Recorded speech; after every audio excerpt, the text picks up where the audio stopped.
playing these guys last time at their place, what were some things that you knew they were going to be good at that we needed to work on in this particular matchup? Well, we did a good job in the first half of limiting their transition buckets, and in the second half we didn't. You know, big guards give us trouble in transition, and Mike, did a great job tonight off the dribble. He was getting all the way into the lane before we were really even getting to him. So it was, we allowed them to do what they do. We had them at 30 points in the first half, and they come out and go 44 in the second. We needed them to be in the 60s to win this game. So transition defense wasn't very good. Second half, they shot 62% from the floor, and most of those were layups.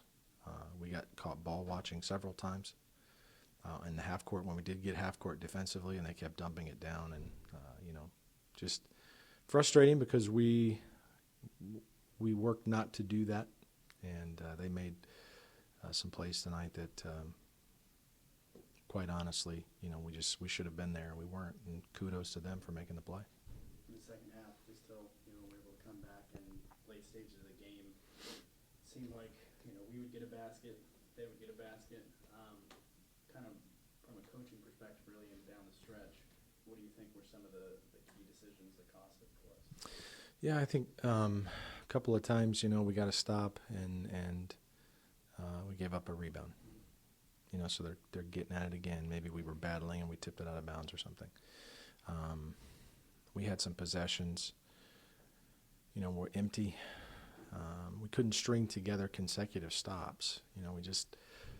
We'd make a play on offense and we'd come down and we'd give up a basket. And then and it was just one of those things where we just couldn't get any kind of separation. Every time we made a play, they came back down and hit a shot. And that's frustrating. But I was proud of my guys that they just kept, they kept coming back. And, we got what we wanted at the end. We got a chance, and we just didn't get a shot to go in. So. What are the biggest things that you think? I know it's tough to look at a loss like this, especially losing to them so close last time as well. What are some things that you take from this to push you towards Southern Wesley on Tuesday? Yeah, I think I told them in the locker room. I said, we're not going to play this team again this year. So we can't let them keep beating us. We got to put this behind us and move on. If we carry this loss into tomorrow's practice, that they beat us again, and that shouldn't happen. So we're going to just go forward. We've got that game on Monday now with Warren Wilson. The ice out game from Tuesday. They're going to be tough to beat at their place, and then we come back here on Tuesday and play a really tough, strong Southern Wesleyan team. We're going to have to get in an offensive flow. That was one of our struggles tonight. We never got in a flow offensively.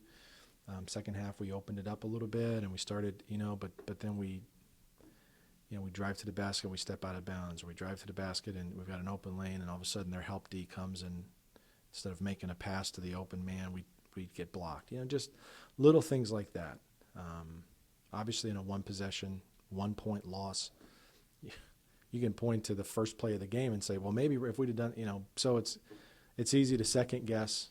I wasn't very good tonight in the huddles. I was kind of second guessing myself, trying to come up with something, and I think that that didn't help our guys. So I told them, that was my bad. So as a coach, I got to get better when it's crunch time. I got to get better of making a decision and communicating it to them so they can go execute it. They kind of picked me up tonight in some times when may have been a little confusing, and so hopefully we'll all get better from that.